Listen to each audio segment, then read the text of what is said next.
राधे राधे, हर हर महादेव। मित्रों, मैं अपने इस चैनल पर आपसे पूजा पाठ धार्मिक सत्संग की बात करती हूँ। आज हम लोग बात करेंगे गणगौर पूजन के बारे में। गणगौर पूजन जिसको कि सुहागिन औरतें करती हैं, सुहागिन स्त्रियां करती हैं और कुंवारी कन्याएं भी इस व्रत को करती हैं, इस पूजा को करती हैं और मन चाहा वर प्राप्त करने के लिए, मन चाहा विवाह करने के लिए गणगौर का व्रत कुंवारी कन्याएं भी रहती हैं और सुहागिन स्त्रियां भी अपनी पति की लंबी आयु की कामना के लिए भी रहती हैं। तो आइए आज हम चर्चा करते हैं गणगौर व्रत के बारे में कि गणगौर व्रत को कैसे करना चाहिए, क्या विधि है और इसकी शुभ तिथि दिन क्या है। तो देखिए, गणगौर जो पूजन होता है, इस दिन सुहागिन औरतें जो है अपने पति की लंबी आयु की कामना के लिए गणगौर माता यानी कि माता गौरा की विधि विधान से पूजन अर्चन करती है। गणगौर तीज का व्रत मुख्य रूप से मध्य प्रदेश और राजस्थान में मनाया जाता है। देखिए, यह व्रत जो है ज़्यादातर राजस्थान, जयपुर में ही मनाया जाता है। गण और गौरा, वहाँ पर बहुत इस व्रत का बहुत ज़्यादा महत्व है, बहुत ही ज़्यादा महत्व है और हर घर में हर स्त्री गणगौर के व्रत को करती है व माता गणगौर का पूजन भी करती है। और गणगौर जो होता है, देखिए, सुहागिन स्त्रियों के साथ साथ कुंवारी कन्याएं भी उत्तम वर की प्राप्ति के लिए इस व्रत को करती है। तो देखिए, हम जानते कैसे कहाँ मनाया जाता है। देखिए, भारत तो वैसे भी देखिए हर तरीके के त्योहारों का देश है, विविध जिसको कहते हैं। इसमें विभिन्न राज्य और संस्कृति भी यहाँ भी हुई हैं। कहते हैं ना, एक कहावत है, 7 वार और 9 त्योहार, यानी कि सप्ताह में केवल 7 दिन होते हैं लेकिन त्यौहार तो हम हिंदुओं के 9 होते हैं।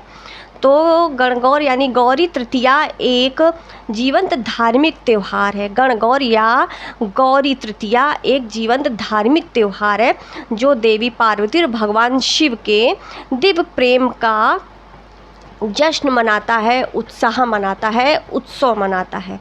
गणगौर देखिए कब मनाया जाता है? गणगौर होली के बाद मनाया जाता है और देखिए हिंदू कैलेंडर के अनुसार चैत महीने में शुक्ल पक्ष की तृतीया तिथि को जो है रंगों का त्यौहार यानी कि गणगौर या गौर माता का एक स्थानीय देवी और भगवान शिव की जो पत्नी हैं उनका एक रूप है। गणगौर त्यौहार बड़े पैमाने पर कहते हैं कि देखिए बड़े पैमाने पर राजस्थान में इसको तो बहुत मनाया जाता है और उत्तर प्रदेश में मनाया जाता है। इन दोनों राज्यों के अलावा गणगौर मध्य प्रदेश में भी मनाते हैं, हरियाणा में भी मनाया जाता है, गुजरात में भी मनाया जाता है। और देखा जाए तो गणगौर का जो पूजन और व्रत त्यौहार है, ज़्यादातर लोग इसको मनाते हैं। इसको मारवाड़ी जो है, राजस्थान ही नहीं बल्कि हर राज्य में रहने वाले मारवाड़ियों का ये त्यौहार है। तो इसको अलग अलग विधि से, अलग अलग विधान से लोग मनाते हैं। देखिए, पूजा करने का सबका तरीका अलग होता है परंतु इंटेंशन कह लीजिए सबकी एक ही होती है और उतने ही उत्साह से ये लोग गणगौर का पूजन करते हैं। और कहते हैं कि गणगौर के पूजा में अलग अलग पद्धतियाँ होती हैं और इसमें जो 16 दिनों तक गणगौर की पूजा होती है। इसमें जो गणगौर जी होते हैं वो 16 दिन तक बैठाए जाते हैं। हर घर में गणगौर जो हैं वो 16 दिन विराजमान रहते हैं और इनको विवाहित स्त्रियां, महिलाओं के लिए ये बहुत महत्व रखता है क्योंकि वे अपनी पतियों के स्वास्थ्य और स्वस्थ वैवाहिक संबंधों के लिए देवी पार्वती माता की पूजा करती हैं, उनसे आशीर्वाद प्राप्त करती हैं। भगवान शिव जैसा समझदार और सबसे अच्छा पति पाने के लिए कुंवारी लड़कियां भी पूजा और गणगौर उत्सव में भाग लेती हैं। तो आइए जानते हैं इसमें गणगौर में पूजा की सामग्री क्या क्या लगती है। तो सामग्री के बारे में भी जान लेते हैं जल्दी से। देखिए, हमको एक लकड़ी की चौकी चाहिए, लाल कपड़ा होना चाहिए, काली मिट्टी यानी कि राख, 2 मिट्टी के बर्तन हो, मिट्टी के दिए हों और मिट्टी के तेल का दीपक होना चाहिए, कुमकुम होनी चाहिए, हल्दी होनी चाहिए, मेहंदी होनी चाहिए, घी होना चाहिए, फूल, घास, आम के पत्ते हो गए, एक लकड़ी की टोकरी हो गई, नारियल हो गया और गुना हो गया, मिठाई हो गई, कलावा हो गया, नारियल हो गया और अशोक के बिल्व यानी कि अशोक के पत्ते हो गए, लाल कपड़ा हो गया जो कि हम माता जी को अर्पित करेंगे, लहंगा हो गया। इस तरीके से आपको पूजा की सारी सामग्री को इकट्ठा कर लेना है। और मिट्टी की मूर्तियाँ बनेंगी। देखिए इसमें मिट्टी की मूर्तियाँ बनती हैं, फिर उसका उपवास करते हैं लोग, मिट्टी की मूर्ति का पूजन करते हैं, फिर उपवास करते हैं, प्रार्थना करते हैं, लोकगीत गाते हैं, है ना। और गणगौर महोत्सव देखिए कितने दिन चलता है, ये भी प्रश्न है। तो गणगौर जो है 16 दिनों तक चलता है, जो फागुन महीने की पूर्णिमा से शुरू हो जाता है और मूर्तियों के विसर्जन के साथ समाप्त होता है।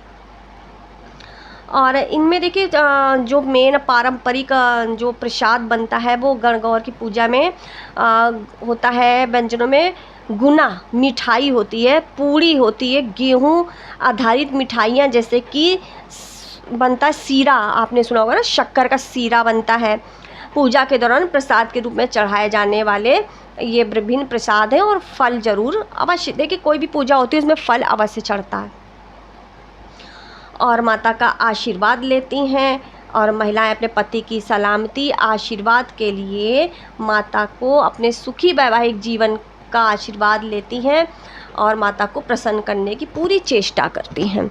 तो अब आइए हम जानते हैं, इस वर्ष हमारा गणगौर 11 अप्रैल सन 2024 को मनाया जाएगा और दैनिक पूजा जो सोमवार को 25 मार्च 2024 से शुरू होगी।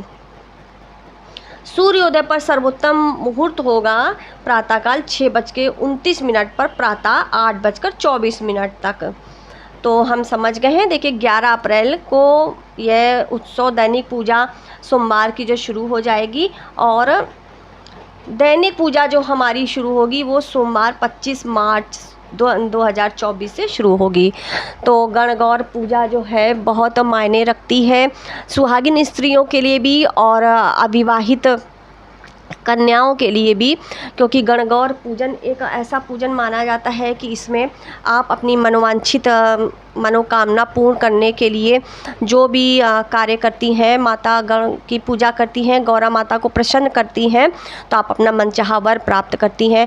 तो आप भी गणगौर पूजा कर सकते हैं, व्रत कर सकते हैं और अपनी मनोवांछित जो है आपकी इच्छा है वो माता रानी आपकी अवश्य पूरी करेंगी और अपने भक्तों को गणगौर आशीर्वाद देकर ही जाते हैं। तो बस आज के वीडियो में इतना ही। प्लीज़ मेरा वीडियो लाइक, सब्सक्राइब, शेयर करिए। राधे राधे, हर हर महादेव।